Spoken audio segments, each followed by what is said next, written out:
Welcome to our defense briefing program. Today, we have some significant updates from the world of politics and conflict resolution. A federal judge has made waves by reinstating a labor board member fired by former President Trump, emphasizing that a president's power is not absolute. This ruling could have lasting implications on federal appointments and removals. In another part of the world, Canada is stepping up its game by imposing strict sanctions on Sudan's leaders due to their involvement in horrific human rights abuses against civilians. This move comes as reports of atrocities continue to emerge, highlighting the urgent need for international intervention and support for those affected. Lastly, we dive into the ongoing conflict in Ukraine, where drones have become the defining weapon of warfare. As the situation evolves, these unmanned aerial vehicles are changing the landscape of military operations, shaping how future conflicts may be fought. Please stay tuned for detailed coverage on these crucial topics. Associated Press reports that a federal judge has reinstated Gwen Wilcox, a member of the National Labor Relations Board (NLRB), after President Donald Trump unlawfully fired her U.S. District Judge. Beryl Howell ruled that the president does not have the absolute authority to remove federal officers like Wilcox, emphasizing that an American president is not a king. The judge's decision came after Wilcox's attorneys argued that no president had ever attempted to remove an NLRB member without cause. Wilcox, the first black woman to serve on the board, was confirmed for a second term just months prior to her dismissal. The Trump administration quickly appealed the ruling, indicating a potential clash over presidential powers and the independence of federal agencies.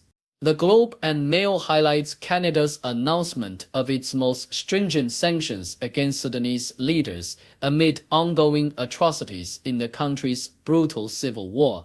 The sanctions target General Abdel Fattah al-Burhan and General Mohammed Hamdan Dagalo, who have been accused of committing systematic human rights abuses, including the rape of children. Foreign Affairs Minister Melanie Joly emphasized the need for accountability, as both leaders have shown little willingness to engage in peace negotiations. Reports from UNICEF detail horrific instances of sexual violence against children, with the agency calling for immediate action to address the crisis. The sanctions also extend to Sudanese businesses linked to the military forces, aiming to restrict their financial activities in Canada. Deutsche Welle discusses the transformative role of drones in the ongoing conflict in Ukraine, marking a significant shift in modern warfare. As the war enters its third year, drones have become the predominant weapon both in the air and at sea, influencing tactics and strategies on the battlefield. This shift not only underscores the technological advancements in warfare, but also sets a precedent for how future conflicts may be conducted, with drones likely becoming an integral part of military operations worldwide. The article emphasizes the evolving nature of combat and the implications of drone warfare for international security and military engagement.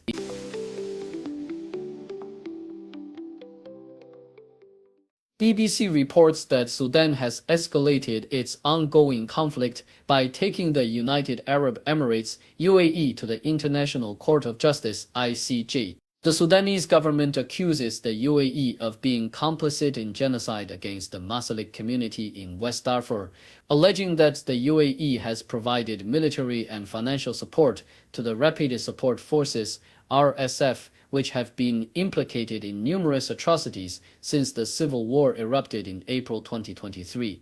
The UAE vehemently denies these allegations, labeling them as a cynical publicity stunt. The conflict has led to a humanitarian crisis, with over 12 million people displaced and tens of thousands killed. Recent shelling in North Darfur has further exacerbated the situation, highlighting the dire circumstances faced by civilians. CBC highlights a significant moment in the bobsleigh and the skeleton world championships, where four mothers are set to compete, marking an unprecedented representation of motherhood in the sport. The athletes, including U.S. skeleton competitor Kelly Curtis and the bobsledders Ilana Myers-Taylor and Kelly Humphreys, have been supported by changes in regulations that allow them to maintain their world rankings while taking time off for motherhood. This supportive environment has enabled them to return to competition without starting from scratch. Their journeys showcase not only their athletic prowess, but also the emotional challenges of balancing family life with high-level sports. Myers-Taylor, who has children with special needs, reflects on the support she receives from her teammates, emphasizing the community's role in their successes. Australian Broadcasting Corporation shares the heart-wrenching story of Ahmad Shahada, a 13-year-old boy from Gaza, who is among 2,000 children being evacuated for medical treatment in Jordan. Ahmad's life was forever altered when a bomb explosion resulted in the amputation of his arm and severe leg injuries. Despite the pain of separation from his mother, who was denied permission to accompany him, Ahmad remains hopeful for a future where he can return to playing football. This medical mercy mission, coordinated by the World Health Organization and the Jordanian government, aims to provide essential treatment for children suffering from the ravages of war. As the first group of evacuees begins their journey, the operation underscores the desperate need for medical care in Gaza, where the health system has nearly collapsed amid ongoing conflict.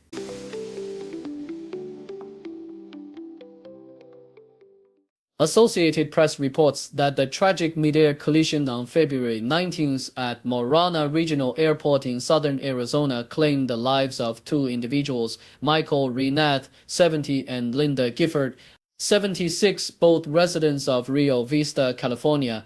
The collision involved two small planes, one of which was a Lancair 360 MK registered to Renath.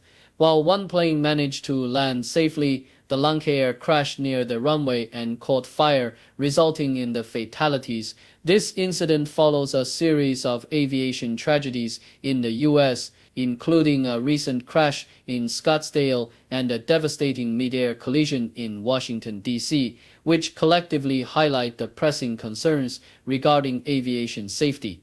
Deutsche Welle presents a complex narrative unfolding across Europe where the specter of war looms large amid a significant rearmament initiative. In a contrasting turn of events, the PKK in Turkey is reportedly preparing to lay down its weapons, signaling a potential shift in the region's dynamics. Meanwhile, Serbian politicians faced a humorous debacle as they literally got egg on their faces this week, showcasing the unpredictable nature of political life. Additionally, the story introduces a Spanish photojournalist dedicated to shedding light on the marginalized and forgotten, emphasizing the power of visual storytelling in advocating for dignity and recognition. In a separate incident, the Associated Press informs that a report of gunshots at the Corey Station, a Navy installation in Pensacola, Florida, prompted a swift response from law enforcement. Escambia County Sheriff Chip Simmons assured the public that there were no signs of an active shooter and confirmed that no victims had been found. Following the report, deputies conducted a thorough search of the base, which led to the temporary closure of entrances at both Corey Station and the nearby Naval Air Station Pensacola. Despite the ongoing investigation, authorities have yet to uncover any evidence supporting the initial claims of gunfire, leaving the situation under scrutiny as they continue their comprehensive sweep of the area.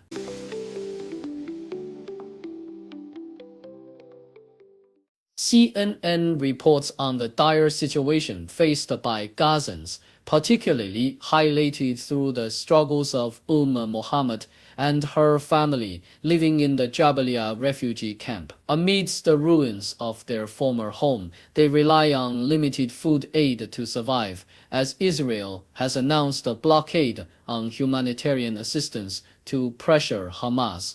This decision threatens the lifeline for many families, with prices for basic goods soaring and aid organizations scrambling to ration dwindling supplies. The United Nations has condemned Israel's actions, accusing it of using starvation as a weapon of war, while the threat of further military escalation looms large. Amidst this turmoil, Abu Muhammad voices the despair felt by many, stating, "They are fighting us through our food," as he reflects on the lack of support from the international community, emphasizing their reliance on faith in these desperate times. Thank you for tuning in. The content above showcases the latest briefing reports and analytical synopses thoughtfully curated by the 6DO team. These insights stem from a wide array of reputable media outlets, think tanks, government sources, and specialized experts worldwide. We encourage you to explore these sources for a comprehensive perspective. Keep in mind that while the content may not always align with the official standpoint of 6DO Brief, it's not meant to be taken as absolute directives for decision-making. Comprising seasoned media professionals, learned scholars, and accomplished scientists, the 6DO team embodies a trailblazing, fully independent media entity. To customize 6DO Brief to meet your professional needs, you have the option to subscribe to a diverse array of briefings on our website, 6dobrief.com. Regardless of your location, you can conveniently receive 6DO Brief via email. Scrolling through the headlines, another crazy day. 6 degrees of stories, connecting in their way. From the weather to the sports, and everything we see. People making news on TV screens for free. 6-degree world, where the news comes in a whirl. Every story ties together like a ribbon in a twirl. Sit back and watch it all, big and small they call. From city lights to countryside, we're connected after all.